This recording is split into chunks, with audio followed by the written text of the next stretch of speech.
Final score from Arrowhead Stadium. Your Kansas City Chiefs 30, the Tampa Bay Buccaneers 24. In overtime, your Kansas City Chiefs were in a dogfight in the mucky muck and the grass and the rain of Arrowhead Stadium. Ladies and gentlemen, boys and girls, Kansas City Chiefs, freaks worldwide of all ages, once again, welcome to another edition of War Chant Wrap-Up with Shaggy Shane and Harvey Williams. We got Bennie Thompson joining us here shortly. Harvey, how in the hell you doing on another magnificent Monday night? What's up, cuz? How you doing, man? I'm good. Doing good, man. Doing good. Just sweating it out here. Just sweating it out, buddy. How you doing, man? Yeah, I just went and took a shower, man, after that game. I thought I was trying to give it away, but like I said, Mahomes and them cats did what they needed to do. I thought at the beginning of the game it was kind of iffy, but we pulled it out and did what he needed to do, man. So I'm happy with the win. Xavier point. Tara Pearson said Xavier Worthy got her -1 point in fantasy. Well, if he would have kept his feet in bounds, he would have got you more than 1 point. Tara and Kurt Thacker says, let's go, Shaggy. D-Hop looked great, but game ball goes to Kareem freaking Hunt. Yes. When the game started, we were concerned. We were concerned with the weather. We didn't know exactly what the weather would do, but let's look at the Xavier Worthy. What can you tell us about that play, Harvey? Man, I thought he was in. I thought I have him on my fantasy team too. So he kind of screwed me tonight too. I needed 5 points to win, and he didn't get no points. And but besides that, man, I really think that we need to get this dude down the field and open up the offense a little bit more. I know we just got D-Hop, but we got to get him more. More in play, get more plays for him, because I think that's a waste of time. Right. Well, I think I'm going to hold out hope and hope that he was he'll learn from this and move moving forward. He will indeed understand what happened there. The Chiefs didn't even score there because Mahomes took a big sack, and before you know it, we had to punt, and then the Buccaneers went down the field, and Rachaad White, Kansas City zone from Center High School, ended up going to college and going to Arizona before, and he scored a touchdown. He threw it into the crowd. What did you think about Rachaad White's touchdown on that play, Harvey? Man, I've been watching him for the last couple of years. I think he's a great back. That little guy that just they got. I think it's Irvin that's taking a lot of snaps from him. But Mr. White can get it done. I know he's right across the street from you guys, but he's a talent. He's a great running back, and he did his thing tonight in front of his family and friends. And when you come back home, man, you got something to prove, and he did his thing tonight.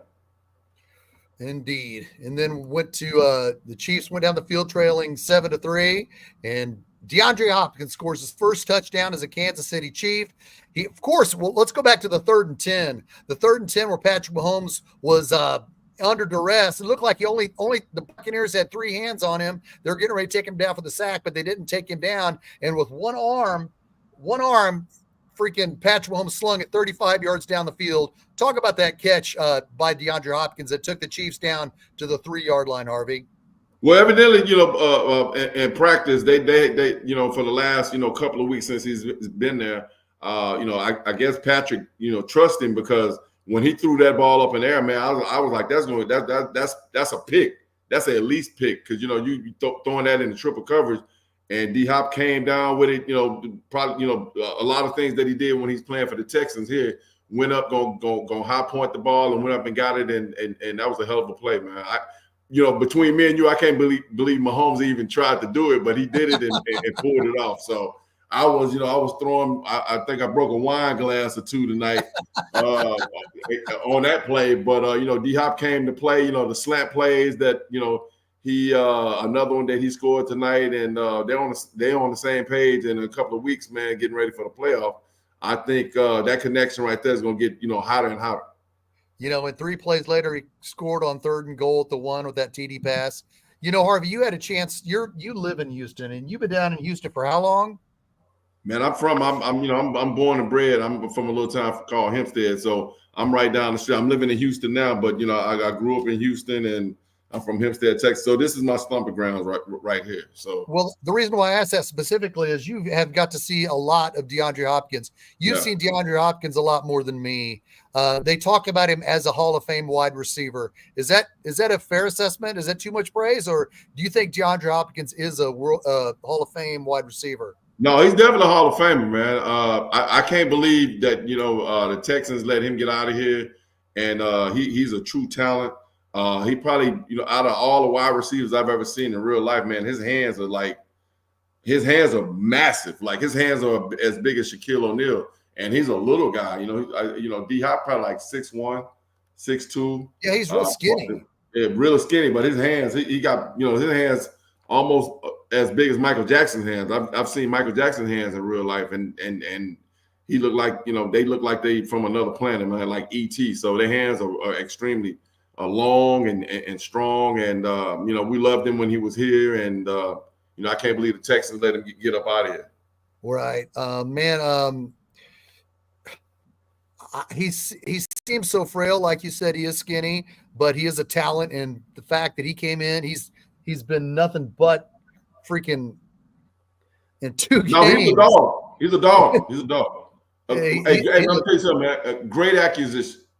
Great acquisition. Same thing as with Kareem Hunt, man. I don't know who's in charge of Kansas City's scouting department, but the little pieces that they're bringing in to put into the puzzle, man, is 1,000% right on point, and little pieces here and there to get you to the Super Bowl is exactly what Kansas City is doing, and they're doing the right thing. You can say, other organizations like the Dallas Cowboys are going, in reverse, but Kansas City is definitely, trying to get that hard way, get another championship.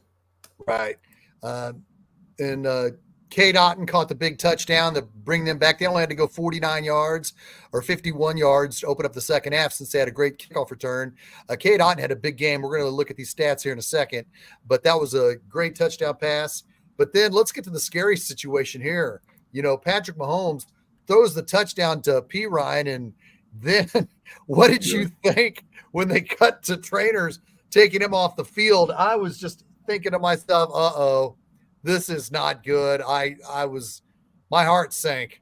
What did you think of that? When you saw the replay and you saw him going off the field, what did it look like to you? Did it look like he said it was just an ankle? It was no big deal. But did that look like an Achilles to you? How did you perceive that, Harvey? When you saw that? Watching it, because when it was actually happening, I was like, man, he looked awkward doing that. At first I thought it was Achilles, and then I thought that he hyperextended his knee.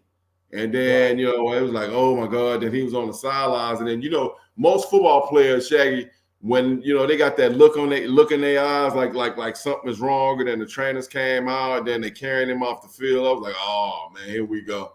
And just like you said, my heart sank too, because that is, Holmes is the engine of that organization, and he what makes it go. And, he's a warrior. He gonna snap it out. I read his lips on the sidelines and said, "I'm okay," and I knew he was coming back. So, we got to keep number 15 healthy, man, because if we don't have him, we don't make it to the Super Bowl. Right. Oh man, ain't that the truth? Yeah. All right, then we come back and D Hop catches a touchdown, the second one of the game on a quick slant. What did you think about that call? I love the call, and just you can tell that they're trying to get him more, infused into the playbook, and it's going to be exciting to see in 4, 5, 6, 7 weeks from now, man. With as fast as he is learning the playbook, and then as fast as much plays that they're trying to get him, into the playbook and showcase him is is amazing, man. My only disappointment that I have is X, man. I think they really, instead of with the little run plays and reverses and the little things, gadget plays that they're doing with him, man, I think they really need to get him down the field and throw the ball to him down the field, let him stretch the field and take the top off the defense. And those little gadget plays right there, I just really, that really disappoints me because I think he's a waste of talent and they're not using him correctly. And what'd you think of Baker Mayfield's game? Man, Baker's a scrapper, man. I like Baker when he's at Oklahoma. He gonna show up and try to show out. And you can tell tonight that he really wanted to beat Mahomes in Kansas City. And when our defense gonna come and play, he played his ass off tonight, man. If I was an owner and I was trying to start a new football team in a new city, Baker Mayfield would be a guy that I'd go and say, hey, we need to get this guy to get our organization going in the right direction. And as John Harrison, I hope the Browns realize now they ran a good quarterback out of town. Yeah. Mayfield is a gamer, all their wide receiver injuries, and he still produces. Indeed, John Harrison is dead on there. The Buccaneers were down to their fourth wide receivers. Yeah. Shepard, trying to get him to do some things. And then with the game on the line, man, like I said, let's talk about this. The Tampa Bay Buccaneers score a touchdown with a touchdown pass to Ryan Miller, his first NFL touchdown. He catches the ball, and then I'm thinking, okay, they're going to go for two. There's no way in hell they want to go to overtime with Patrick Mahomes, but they chose to kick the extra point. Harvey, you and I were talking before we went on the air, and right. I got to tell you, that was a mistake. Tampa Bay. You think so? Okay, you tell me why you were okay with kicking the extra point. This is the thing, man. Getting 2 points, extra point, is so hard in the National Football League. I think that with their defense, if I'm the head coach for Tampa Bay, our defense is good enough to when it comes to crunch time, I think to slow them down or only let them get 3 points. That's my only thing, because it is so hard to get 2 points especially at the end of the game. So if you don't get it and you lose the game, can you imagine the shit storm that you're gonna get when you get back to Tampa Bay? I understand what you're saying. I know you like the Madden, Madden football. I know that the games and all that stuff, but we're talking about real life stuff, man. So I agree that they kicked the extra point to go into overtime. Well, as Dave Tier said, it's hard to focus when your opponent isn't very good. To the Chiefs' credit, they did step up a notch in overtime, and I'm just glad we won the toss. I'm glad we won the toss too. The reason why I also think they should have went for two is because, yes, you could say the Buccaneers just did stop the Chiefs when the Chiefs had the ball with 2.5 minutes to go and they couldn't get a first down. But the two drives before that the Chiefs had for touchdowns, one was a 14-play drive for 8.5 minutes.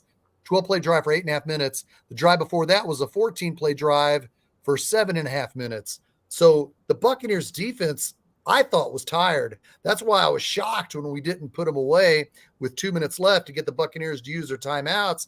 So I thought to myself, man, they're going to go for two, but they didn't. But I digress. The Tampa Bay Buccaneers head coach knows his defense better than I do. I just think it was perfect. It was perfect to go to overtime and let the Chiefs come out and have a chance to win it, and they did. And definitely happy about that. All right. But I'm going to say this. I'm going to say this. Go ahead. If Baker Mayfield calls, I think he called tails, right? Yes. And I really feel that the momentum has shifted. And I think if they would have got the ball, I think they probably would have drove the ball down there and probably kick the field goal. Kansas City gets the ball and then drive down there and score a touchdown to win the game. That's that's if I'm writing a movie script, that's how I would rather the game end like that. So, a hell of a game, man. When they caught the touchdown, what did you think? Kicked it right away. Were you thinking kick the extra point, or were you thinking go for two? Or were you just enjoying the game? You talking about when Tampa When Bay scored? Yeah, when Tampa Bay scored. What were you thinking? I was thinking extra point. Me and my son was sitting watching the game, and he's like you, Shaq. He didn't need to go for 2. And I was like, man, getting 2 points in the National Football League. I know it's like, I think they put the ball on the 4 or the 3 yard line, 2.5 yard line. Yeah, that 2 yard is like 2 miles. Trying to get 2 points in the National Football League, man. So it's really hard, and you got to come up with the right plays at the right time and catch them at the right time to pull that off. So I agree with the extra point and tie it up. And maybe if we can get the ball in the overtime first, we go down there and score and win the game. So I know he was trying to, he putting his defense on Front Street, and I think at that time he felt like that, they could go down there and try to stop Mahomes. And I didn't think they was gonna drive. I didn't think we were gonna go down there and drive the ball as fluid, as easy as we did, because they made that look extremely easy. And they was running. Kareem was running hard and running, running strong, and went down there and did what he needed to do. John Harrison says, I'll be glad when Pacheco comes back at the end of the month. I'm afraid they're going to run Hunt to the ground just to spell him, share the load. And I agree. I'm afraid of that too, Harvey. You and I have talked. Let me just ask you it in this way. 1998 was your last season in the National Football League. Okay. Let's say in mid-September of 1999, another team calls you and they say, we need you to come in and carry and run in between the tackles. You're going to get 25 carries a game. Would you have been ready off the couch? Yeah, if they're going to give me, $1 million or $2 million, yeah. I could have been in a wheelchair. I mean, like, yeah, let me plug my wheelchair up. I'm on my way. But I understand what you're saying. But, you got to understand one thing, Shay. You know what type of shape that man has to be sitting on his couch and come out there and getting the ball, 20, 15 times to 20. And I'm not talking about like running outside. He's running in between the tackles, man. So yes. that dude is they talk about Marshawn Lynch. He can't hold a candle to Kareem Hunt, man, because Kareem Hunt is a true beast. He's a true monster. And along with P. Ryan, I think they need to get, P. Ryan that comes in on third down, but I think they should get him a little bit more involved and still a little bit more involved to expel him. As far as running him in the ground, I don't see that, but we'll see. But when Pacheco comes back, I don't think he'll be, he's gonna be a little rusty. But with those 3 guys, I think get still more involved and P. Ryan a little bit more involved and he's still working out and trying to get his cardio up a little bit because he looks like he's getting out of wind a little bit, talking about Kareem Hunt. But I think he's going to be fine here going down the stretch. So you're saying in late September 1999, you weren't in any shape to come off the couch and run 25 carries a game? No, man. It'd have been diarrhea and vomit on on the football field. I'm gonna tell you something, man. That's a whole nother level right there, bro. To be sitting on your couch and then you get that phone call to come in here and run the ball, 15, 20 times. I mean, I'd be all right, but I don't think I'd be running like he's running. Right. Okay. Well, let's look at these stats. Yeah. Let's look at these stats. Patrick Mahomes was 34-44, 291 yards, 3 touchdowns and no interceptions, giving him 11 touchdowns and 9 interceptions on the year. Kareem Hunt, there we go, 27 carries, 106 yards. Wow. He was the key of the 2 touchdown drives in the second half of those long, sustained 7.5, 8.5 minute drives. That was huge. And if you could just go on, what did you think about Kareem Hunt's running in the second half? Because in the first half, he wasn't a factor. What can you say about those runs and those 2 drives, Harvey? He's a bell cow, man. He's a true bell cow. He's gonna ground it out. He's hard nosed. He's tough. He's gonna pour it in there. And my thing right now at this point, he's just getting out. To me, he's MVP of the Kansas City Chiefs right now at this time. In the schedule where we're at right now, man. You're talking about 27 times, 106 yards, bro. 1 touchdown. He's doing his thing. Kelsey was 14 for 100. D Hop, 8 for 86. I mean, you can, they're going in the right direction. It'd be different, if we, we didn't win the game and the stats wasn't as good as they were. Those are solid stats between those three men right there, between Hunt, Kelsey, and Hopkins, man. My only gripe that I have is, Xavier, man. No catches, no yards tonight. I think, we have to get that kid more involved, in the playbook and get him, in the game. So, later down when it comes down to crunch time, that we can depend on him. So that's my only, grind tonight is about Xavier. Because I think he's a great weapon. I really do. P. Ryan had that one catch for what was it? One catch, P. Ryan. One catch. 1 for 10. Yeah, 1 for 10. That was the play where he caught it. Yeah, that 10-yard pass. He had 4 carries for 25 yards. His touchdown was on that reception from Mahomes where we thought we were all having a nightmare. But I felt Justin Watson had 3 very clutch catches. The Chiefs were 12 of 14 on third downs. I mean, that's just sustaining drives. That's just taking care of business. We only punted twice, and Travis Kelce fumbled once. So the fact that the Chiefs were able to hold on to time of possession and take this game down just spoke so highly. Yeah, I think between Hunt,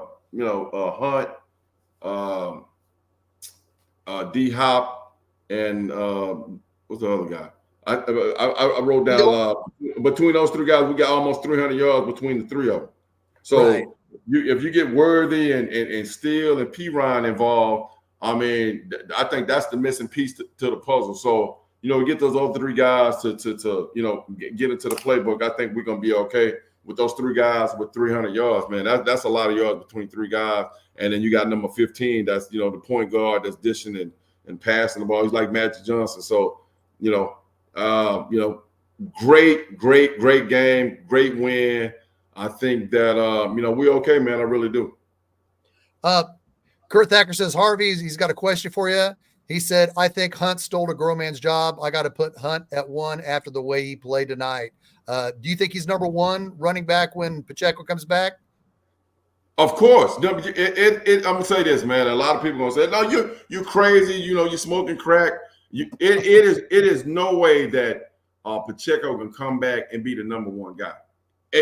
First of all, if I'm Pacheco and I've been sitting on the sidelines this long and seeing that Kareem Hunt is doing what he's doing, I would come in and be his side piece. I'll be his wingman and say, hey, man, keep doing what you're doing until I get in shape, because he's going to be rusty and it's going to be, his time is going to be off. He's going to be a little rusty. Won't be hitting the holes as strong as he was, before he got hurt, and just, come in and do what he needs to do when they call on him. But for me, Kareem Hunt would be the number 1, and Pacheco will be coming off the bench.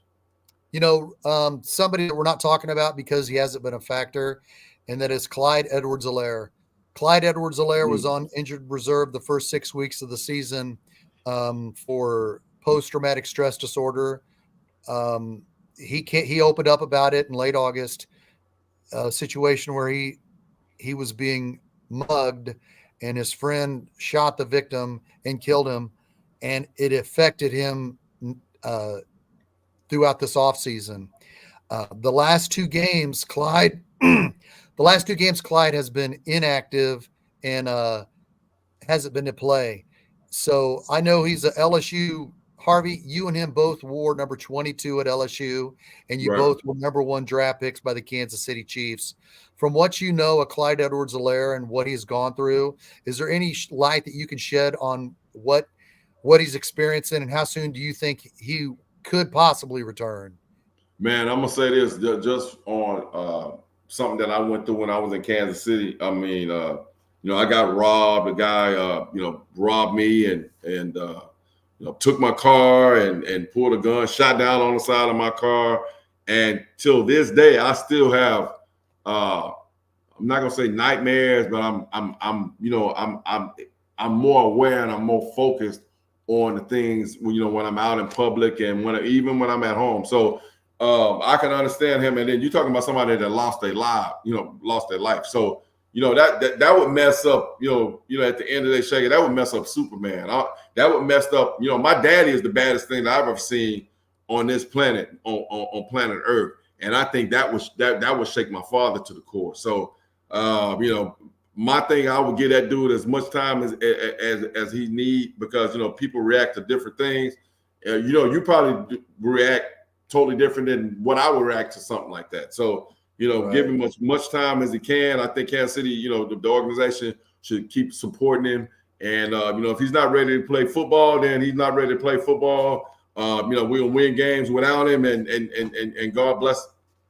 Right. That That is a shame, Harvey. I cannot imagine what you've gone through when somebody pulled in behind you and stood over you with a gun and shot. You told me before they went like below your car. I can't imagine what was going through your head at that time when they stole your car and did that to you. But if I could ask one more question specifically about that, when you got shot at and they took your car, did you feel when you were watching them steal your car, you were happy to be alive? Or did you think, what was your mind thinking at that time? Standing in the middle of that street at 4:00 in the morning, watching my 500 SL Mercedes drive down the street, I felt like a chump. I felt like that I had just been, I'm a victim and somebody just abused me, because, Shaggy, at the end of the day, man, I think I can handle myself, as a man. I just felt like I was taken advantage of.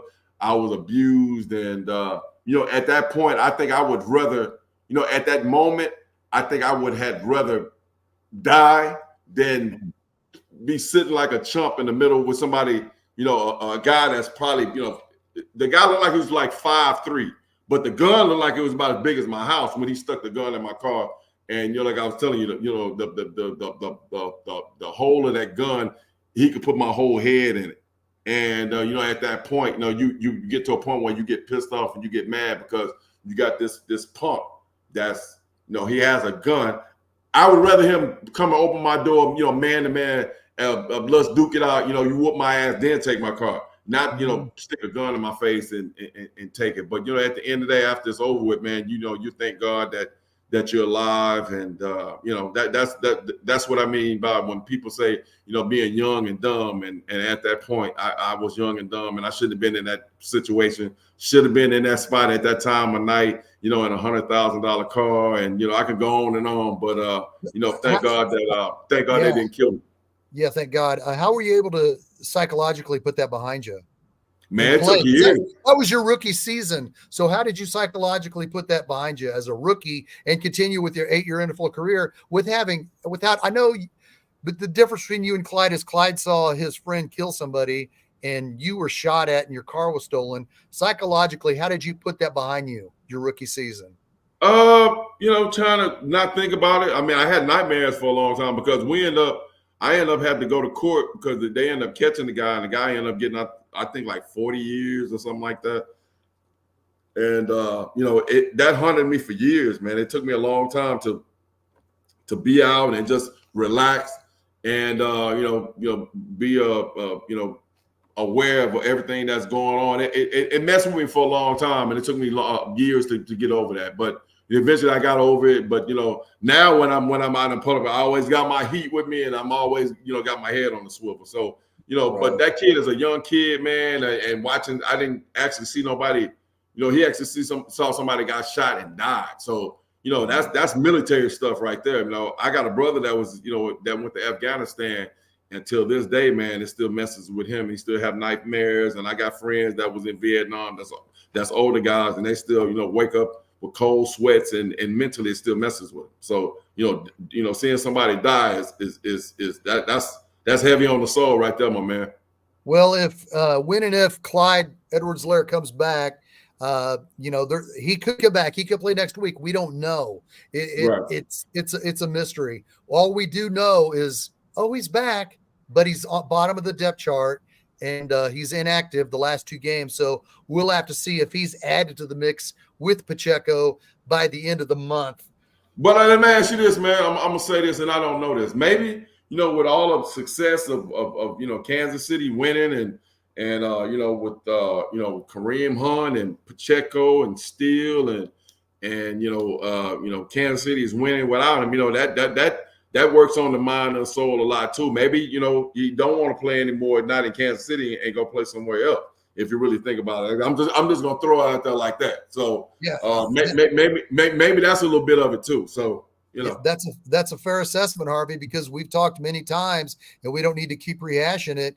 You were a healthy scratch the last 5 games of the regular season in '93 and inactive throughout the playoffs. But we know what that was all about. Yeah. But if he does get another chance for his sake, let's hope that Clyde Edwards-Helaire does, get to come back and get to play the game that he loves. I mean, he was the number 1 draft pick out of LSU. So we hope that he does get to play.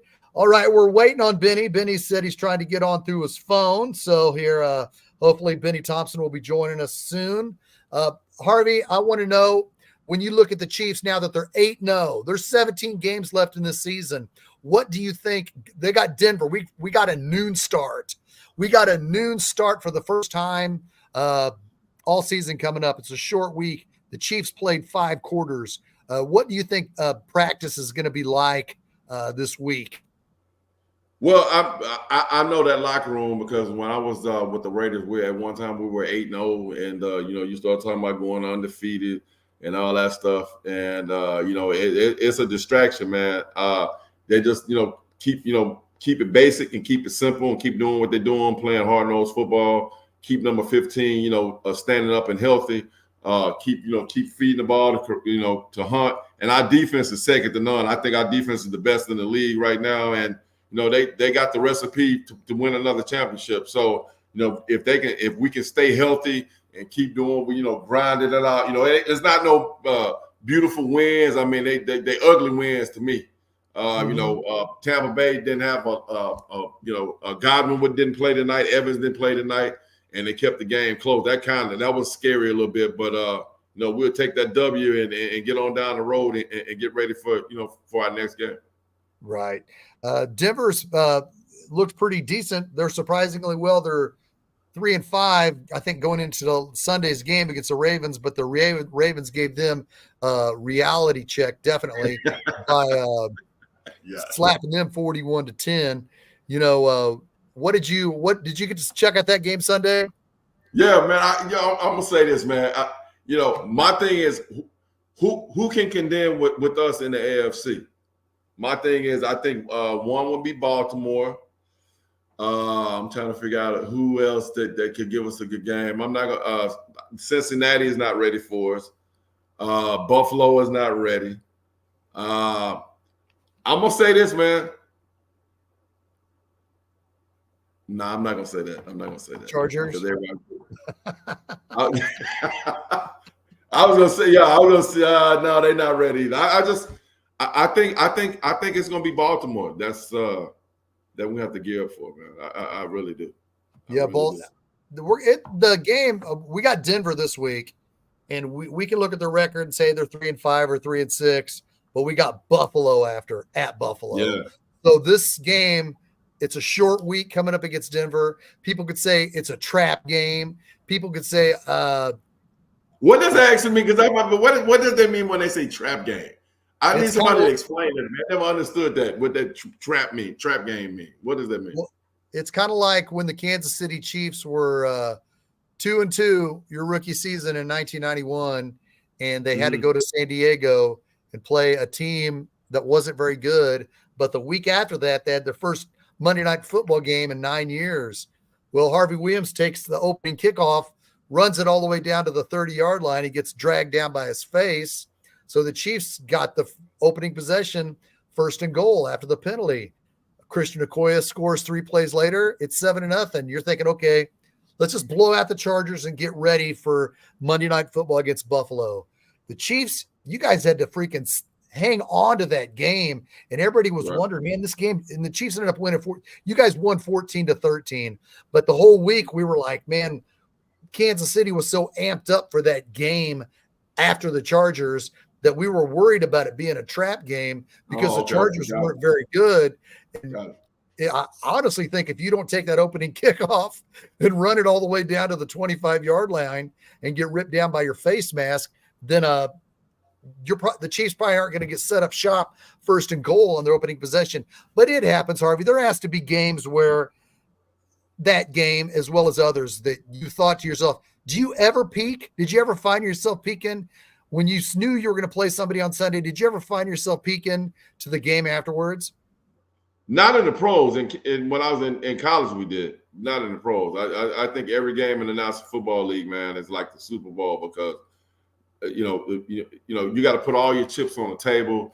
Everybody getting paid. Everybody needs to feed their family. It's a gladiator sport, and people are there to die for what they believe in. That's the National Football League, and it's no chumps and no punks in the National Football League. So you got to play week in and week out. If that makes sense. Right. So on October, when you played October 27th, 1994 as a Raider, you weren't looking past whoever you were playing for the Chiefs game the week after? Well, I had something to prove, man. So yeah. Now we're looking past nobody. I knew when I was playing for the Raiders, when we played Kansas City, because my family still was living in Kansas City. I had something to prove to Marty Schottenheimer. My old teammates.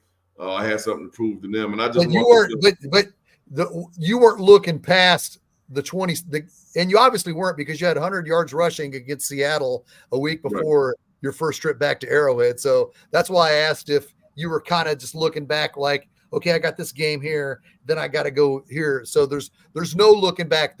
Your entire career as a Chief and a Raider, you weren't looking past an opponent to get to a bigger game because now it's even enhanced even more because Twitter's going to be talking about, will the first loss of the Chiefs be the Bills all week, the Bills, Twitter, Facebook, Snapchat, TikTok, ESPN, NFL Network. They're going to be saying, will the Bills in Buffalo bring down let me see here. Who we got? We said we got Todd. Let's see. Will we bring them down? I mean, you know what I mean? I don't think the Bills can beat us. I really do. I don't think anybody with other I don't think we're gonna go undefeated.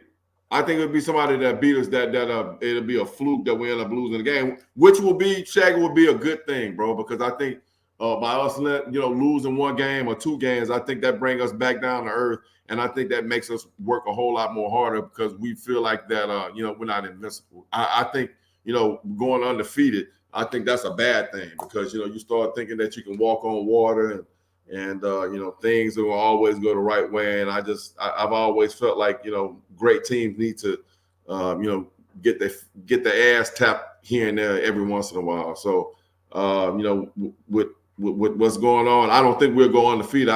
But Buffalo won't beat us. I can guarantee you that Buffalo won't beat us. There'll be somebody that'll come out of the woodworks that you won't even know that you'll be like, we lost to them. Right. And we were talking about this on Arrowhead Allies after we had Kevin Ross on. Love Kevin. That's my man. Rock was a beast. Kevin Ross was great with us last Tuesday, but after we got him off the air, we talked about how much pressure that would put on the Chiefs if the Chiefs had home field advantage already locked up before the last game of the season.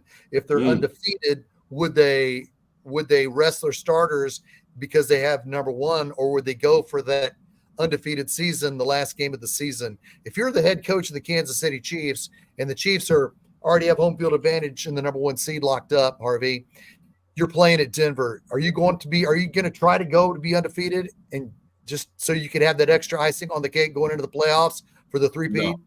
You're resting your starters? I'm resting my starters, because at the end of the day, it's about this. It's about winning that hardware and winning that championship. Going undefeated, that's not going to make get anybody. I'm gonna say this: if you took a poll of anybody in the National Football League, would they rather have a Super Bowl ring or go undefeated? I guarantee you everybody would say we want a Super Bowl ring and a championship on your resume. Right. Definitely. And the three-peat is so massive. Everybody wants the three-peat. Everybody wants to experience something that hasn't ever been experienced. The three-peat is something that it's never been done. And the closest, in my opinion, that got to it was the San Francisco 49ers in 1990. The 4 months before you were drafted in the National Football League, they had home field advantage in the playoffs, and Joe Montana in the fourth quarter with the game tied I think there was still 10 minutes left in the game. He was trying to drive him down the field, and Leonard Marshall, I believe, the defensive tackle, knocked him out of football for the next 2 seasons. Yeah, that was really that was a wicked lick coming from his blind side when he got hit by. Right. Yeah, he got nailed. You know, when I think about that, Harvey, I remember, like I said, it was 4 months before the Chiefs drafted you in the first round. I remember thinking I wanted the Giants to win so bad because I was so sick of the San Francisco 49ers. I was sick of the San Francisco 49ers. I think everybody was. I remember the Broncos won the AFC Championship game, not the Broncos, the Bills. And I had plans to go out and do something with whoever I was dating at the time. But the game, I kept saying, I'll call you when this game gets out of hand and we'll go out. And the game never got out of hand. Never got out of hand, right. And then when Joe Montana got knocked out of the game, I was like, wow, the Giants may win. And I was such a fan of the New York Giants. And I have nothing emotionally invested in the New York Giants, but it was because I was so sick of seeing the San Francisco 49ers go to the Super Bowl and win, and then go to the Super Bowl and win. And now they're trying for a three-peat. Harvey, I know you got Chiefs blood and you bleed Chiefs blood. Can you explain what it's like as an outsider of Chiefs Kingdom about what I'm feeling about the hatred that probably comes to the Chiefs, because people are so sick of the Chiefs going possibly for a three-peat? Bro, let me tell you this, man. There's so many people that live around me right now that hates the Chiefs. Can't stand it. I mean, hate it. You got look. I got people that's from Africa that does voodoo that want to put a hex on Patrick Mahomes. I'm telling you, that's how bad they hate the Chiefs around here, man. And you know, when you start talking about a three-peat and winning 3 championships, back to back. A lot of people don't like that. That's like the Chicago Bulls. Everybody loves the Chicago Bulls, but you got a lot of people that hate the Chicago Bulls. It's the same thing with Kansas City right now, man. And Mahomes, man, he looks like one of my kids, bro. So he's a pretty looking guy. He's a nice looking guy, and with a superstar smile and a cannon for an arm, and he got all the he got Kelsey, with Taylor Swift and all that, all that hoopla. People don't like that, man. People hate that. So you got a lot of people that's pulling against Kansas City. So Taylor Swift must. I mean, and not that there was ever any doubt, but Taylor Swift's number one priority outside of her career is obviously Travis Kelce. Yeah, because we're not going to talk politics on the show, because that's what we do not do. Exactly. We don't talk politics. You guys do your own homework on that. But there was some talk that Taylor Swift was going to miss flying out to Kansas City tonight and stay in Pennsylvania and help in her own state. She's born and raised. She votes in Pennsylvania. That's where she lives. In Pennsylvania, Trump and Kamala Harris are going all around Pennsylvania. The last day to get out and vote. And there was some talk that Katy Perry was going to be there. Lady Gaga was going to be there. Her tour ended last night in Indiana. So there was heavy talk. Well, she's just going to go to Pennsylvania and she's going to back up what she said on Instagram and endorse Kamala Harris. She's not going to be there. But what happens? Here comes Taylor Swift walking into Arrowhead Stadium tonight to watch her play some football. So it was like, there goes that Pennsylvania endorsement on the last day. There you go, she's going to fly to Kansas City and they're like I was telling you, bro. At the end of the day, man, vote for who you want to vote for. People. One thing I learned a long time ago that my parents taught me: don't talk about politics and religion. If you want to pray to a frog, do it. If you want to, pray to the Almighty, Jesus Christ, do it. But everybody got choices and decisions to make, and that we live in America. So vote for who you want to vote for, but go and vote. So right, definitely do your homework, go and vote, man. So, but definitely, well, Harvey, I talked to you about that before, and last question I will say on that specifically is, when you were in a locker room, like I said, you were the starting running back of the Chiefs in 92 and 96, 2 presidential election years. Yeah. When it got close to the presidential election, was there any ribbing between the guys in the locker room saying, you're voting for who? I mean, no, you know what, man? I'm gonna say this, Shaggy, in national football and both locker room. I mean, when I was, with the Raiders, in Kansas City, man, people, we're so respectful and with each other. With the choices and decisions that we make as men and as husbands and as sons and fathers and stuff like that, it's really not a big deal in the locker room, man. Because we're all brothers, and hey, whatever you do, man, I'm gonna support you, and vice versa. So if you wanna vote for Trump, go vote for Trump. If you want to vote for Kamala, go vote for Kamala. Whoever you think that's gonna be that's gonna be help America and put America, number one on the planet, then go do it. So, but it's your choice and it's your decision. So, at the end of the day, I don't get caught up in that. I got people that live. I got a guy that lives to my left and a guy that lives to my right. One is voting for Trump, another one vote for Kamala, and we all hang out and everything is good, and it's all gravy, man. So at the end of the day, we're still human, and vote for who you want to vote for, but go and vote. Yeah, with the Chiefs being the number one enemy, John Harrison says, just like the Patriots used to say, they hate us because they ain't us. They ain't us. And I tell you what, I love being on top of the world. I love being the enemy. I love it when people want to come and say, I hate the Chiefs. I love it because we're enjoying it. And Clay Windler of Red Tribe Cinema, and everybody check out Red Tribe Cinema because Clay Windler gives us a lot of love, and he shares our stuff from Starcade, and he shares our show, and he's got a huge following. He's watching closely the comparisons for the Chiefs and the 49ers that 1990 season, and he had the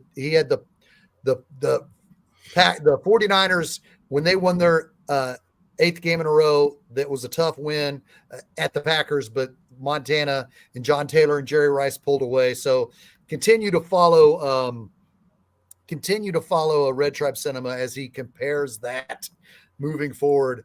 All right, folks. Like I said, we're waiting for Bennie Thompson.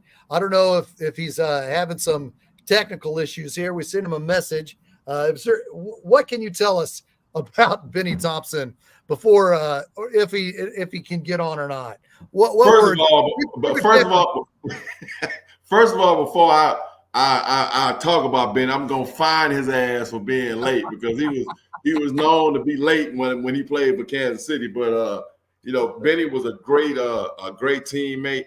He was a guy that he reminded me of a guy like a black ops, like your hitman. If you needed him to go do something, you slide the letter to him or the little message to him and tell him what you need to do, and he go and do it, man. He was a headhunter. He would knock himself out before he would knock other people out, and he had no fear. He was all gas, no brakes. He was from Grambling. Before the games, he was in there throwing up and going crazy and breaking furniture and different things like that. It was a hell of a teammate, man, and he scared the shit out of me. So I thought he was taking something because I'm like, you can't get that hyped up for a football game. And he kept the locker room lit up, and he was a great teammate. He really was. Well, I know he's. I got 2 messages from him saying he's trying to get on with his phone. Yeah, he old school, man. So he probably don't know what to do. He probably, what? Knowing Bennie like I know Bennie, he probably got one of his tennis shoes, and he's trying to get on with one of his tennis shoes. That's how old school Bennie is, man. So we love you, Bennie.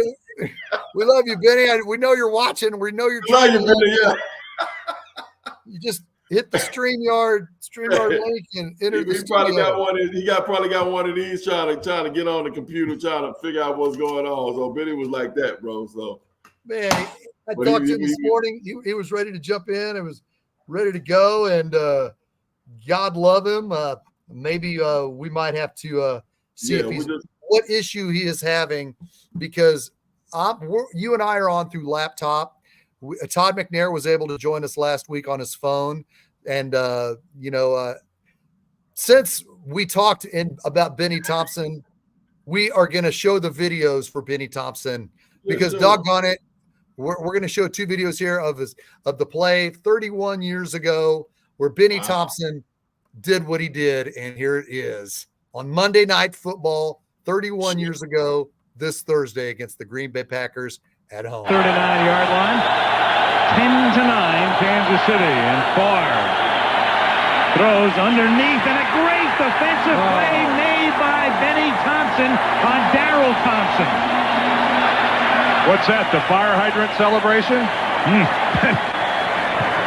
we see a never-ending quest to be unique in your celebration. Benny may have just entered new territory. Well, that's an interesting way to describe it. Now, Benny got this game started. Opening kickoff. Take a look at that hydrant move again here, huh? I don't know what's worse, him doing it or me talking about it.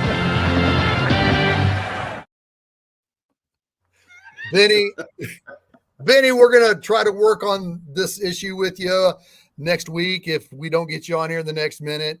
But I also want to say this for Bennie Thompson, because Joe Montana deserves all the credit for that win against the Houston Oilers in the divisional round. That was huge. Yeah, but that was that real football back then, man. Yeah, I mean, the game was 10-7 Houston with 12 minutes left in the game, and Joe Montana threw an interception to Terry Hogue. The Houston Oilers got the ball back with 12 minutes left in the game, up 3. And the Chiefs were defense was facing 3rd and 1. There's 10 minutes left and the clock's ticking. It's 3rd and 1. If the Oilers get a first down, they can keep the clock ticking, and they can either get a field goal or a touchdown and go up 2 scores. But you're talking about here in Houston, right? Yeah. If the Chiefs get a first down, I mean, if the Oilers get a first down up 10-7 with 10 minutes left in the game on 3rd and 1, if they get a first down, they can run some more clock. It's over. It's been over, yeah. Yeah, and Benny came through right here. That play was huge because it forced the Houston Oilers to kick a field goal, and the field goal went up, put the Oilers up 13-7 with 9 minutes left in the game. The Chiefs drove down the field. Joe Montana hit J.J. Burden on a 9-yard slant for a touchdown. Now the Chiefs are up 14-13. Then the very next play, Derek Thomas sacks Warren Moon. Dan Saleamu falls on it. 3 plays later, Montana hits Willie Davis, and the whole complexion of that game changed.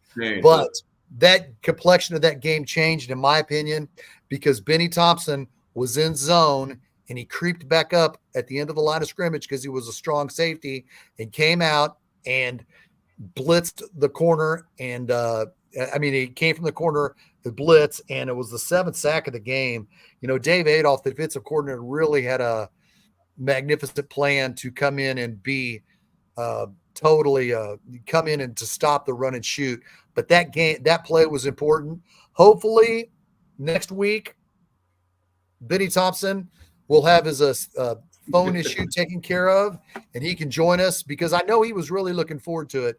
He was sending me messages, and he was trying to get on through his phone here through our show. And I like the guy. He's into what we're doing, and I've been talking to him. I'm sorry he's having issues with his phone joining our show. But is there anything you want to say to Benny before we continue on here? Harvey, is there anything you want to say about Bennie Thompson? Because you, Bennie Thompson, Albert Lewis, Todd McNair, all left the Kansas City Chiefs after that 1993 season. Yeah. Did you stay in contact with Bennie Thompson after the 93 season at all? No, I didn't. No, but man, when I left Kansas City, I was mad and pissed off because what had transpired. But me and Albert got a chance to play Albert Lewis. Ended up going to Los Angeles and did me a solid. I was sitting at home right after the season was over with, and he went to Los Angeles and met with Al Davis and came and me and Albert really wasn't close. And he came and he just showed up one day at my house and knocked on my door. And he said, "Hey, man, the old man want to talk to you." And I'm like, "What?" He said, "Al Davis wants you to call him." And I ended up calling and I ended up, signing with the Raiders. That's how that transpired. And, I got a chance to play with Albert. But, playing with Benny and practice against Benny, he was a hell of a football player. He was hard nosed. He ate nails for breakfast. And I'm gonna say it again, man. Those teams that I played on with Kansas City, those teams were Super Bowl teams, and I still to this day, like I tell you, Shaggy, we should have won at least 1 or 2 Super Bowls. Definitely, doubt. All right, let's get to the Harvey's hell no. We got to bring it. Here we go. Harvey's hell no.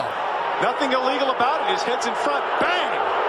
Down he goes. Now look at Chiefs Buccaneers tonight. What was the Harvey's hell no moment of the game? Wow, man. The hell, I'm gonna say this, man. The hell no for me was just I'm really disappointed with Xavier Worthy, bro. That gives me diarrhea. That really bothers me because he's not a gimmick guy. I think he's a big time wide receiver, and I think as a fan, as a guy that knows football, I think we need to get him more involved. So that's my hell no, man. I really think we need to get him more involved. Right, definitely. I think you would hope that with the success of the running game and the fact that DeAndre Hopkins is clicking so well with Patrick Mahomes after 2 weeks, and Kelsey continues to be the threat over the middle, that it will open it up things more for him. The trade deadline is tomorrow. There's been talk about maybe the Chiefs should try to trade for cornerback Marshawn Lattimore from the Saints, but I think there's a lot of financial situations like who's going to say There's a lot of people saying, well, who's going to get stuck with the $31 million of Marshawn Lattimore? If the Chiefs can get Marshawn Lattimore, what can you tell me about his play, Harvey? Quarterback. Man, I've seen him play a couple of times. I really haven't followed his career, but I know he's a great football player, and I know that he can cover. But how did you say $31 million? Yeah, SB Nation put out a story saying whoever's going to trade, they got to figure out who's going to pay off the rest of this money.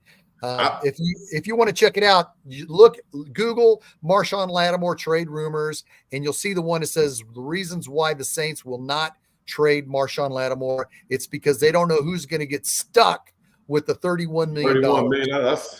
Hey man, I'm gonna tell you something. That is a big commitment, and we like halfway through the season. Yeah. So they need that. They're still. I mean, if it happens, how they're going to split that up, how they're going to divide that contract, how they're going to break that down. Let me ask you this. Do we really need a cornerback? Well, Jalen Watson was playing at a high level. So you got Joshua Williams and Najee Johnson, who's been hurt. So they're thinking if they need a second corner. The Chiefs did trade a 2026 6th-round draft pick to the New England Patriots for Joshua Uche, who came in today, and he played on some passing downs at outside linebacker, wearing number 55. But there's still the dream of Tyreek Hill, yada, yada. There's still this. But I don't think they're going to go for a wide receiver since they traded for DeAndre Hopkins. I don't think so. You know what I mean?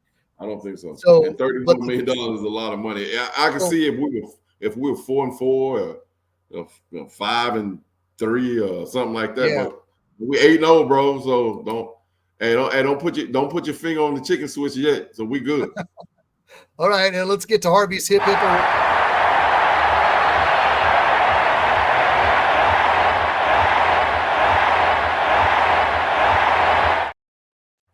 Harvey, what was your hip hip hooray from today's game?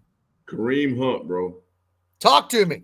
The 27 carries for over 103 100 yards, yards. game-winning touchdown. Man, hey, the man was at home eating barbecue and eating, drinking slushies and doing his thing. And for him to be sitting on the couch and come off and do what he's doing, man, to me, that guy is the MVP of the Kansas City Chiefs right now. And as long as we got him, I think we're gonna be okay. Keep him healthy, keep him fresh. And I think he's gonna go a long way. He looks just as good as he did when he was here years ago. If that makes sense. Right. Well, you agree or you disagree with that? I think he looks like he can get worn down easier. I think the Kareem Hunt I remember from 2018 didn't look as fatigued, but we do have to take, like Lance Twidwell of the Spoken said, we do have to take in the fact that he did not have mini camp. He did not have OTAs. He did not have training camp. He did not have preseason. He didn't play the first 2 regular season games. And they call him and say, hey, we need you to come in and carry 27 carries in between the tackles. Go. So that's not human, Shaggy. Right. That's why that question that I asked you, Harvey, is so important. Like in September of 1999, you're 3 weeks out of your first full season out of the league. If somebody calls you week 3, 1999, you haven't had any OTAs. What were you doing in September of 1999, Harvey? Man, sitting in my backyard by my pool, drinking a glass of wine, chilling. It is no way. I mean, I was working out, but I wasn't working out, if that makes sense. Right. I mean, for that kid, for that man to be sitting at home and come and getting the ball on an average of 20-something times a game and he ain't playing little league football. He's not playing high school football. He's playing in the National Football League. So I can't even imagine how he feels right now at what time is it? 12 o'clock? Yeah. He's probably sitting in a bathtub of ice right now as we speak. Right. Right now, guy, I don't know how he's capable of. The only difference between looking at him now and looking at him back when he first came to Kansas City, he's probably like 2 or 3 steps slower. But as far as him running and hitting the hole, he looks just as strong as he did back then. Right. That's why I go with you, Harvey, because you know the situation. Let me ask you this. This is hypothetical, and don't laugh me out of the screen, and don't tell me what your dad would say. Okay. Let's say March 1st of this past year, Andy Reid calls you and he says, Harvey, I want you to spell my running back 3 carries a game. And you had 6 months to prepare to get 5-6 carries a game. I can do that, bro. Yeah. Could you condition yourself? Yeah, I can do that. Yeah, I can do that now. Yeah. Yeah. I can do that. Yeah, I can do that now. Yeah. So you're trained. You're ready for that phone call. If they need me to give him a yard, 2 or 3 yards, yeah, I can do that. You know what? I can probably 7-8 times, 8 times a game, probably. So I'll be all right. Yeah,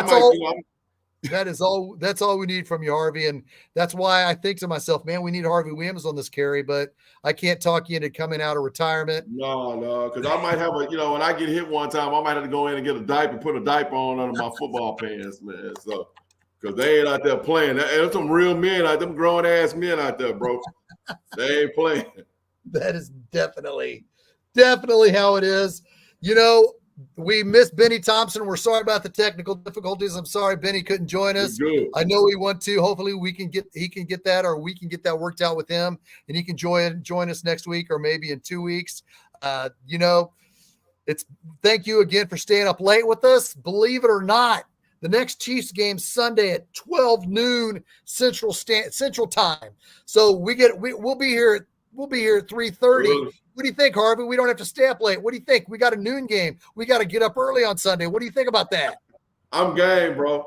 Hey, Benny, I'm finding you, bro. Harvey has been fined by Benny when we get him back here on the show next week. Until next Sunday following Chiefs Broncos, thank you, everybody, for joining us, staying up late. Love you, Harvey. I'll see you next week, man.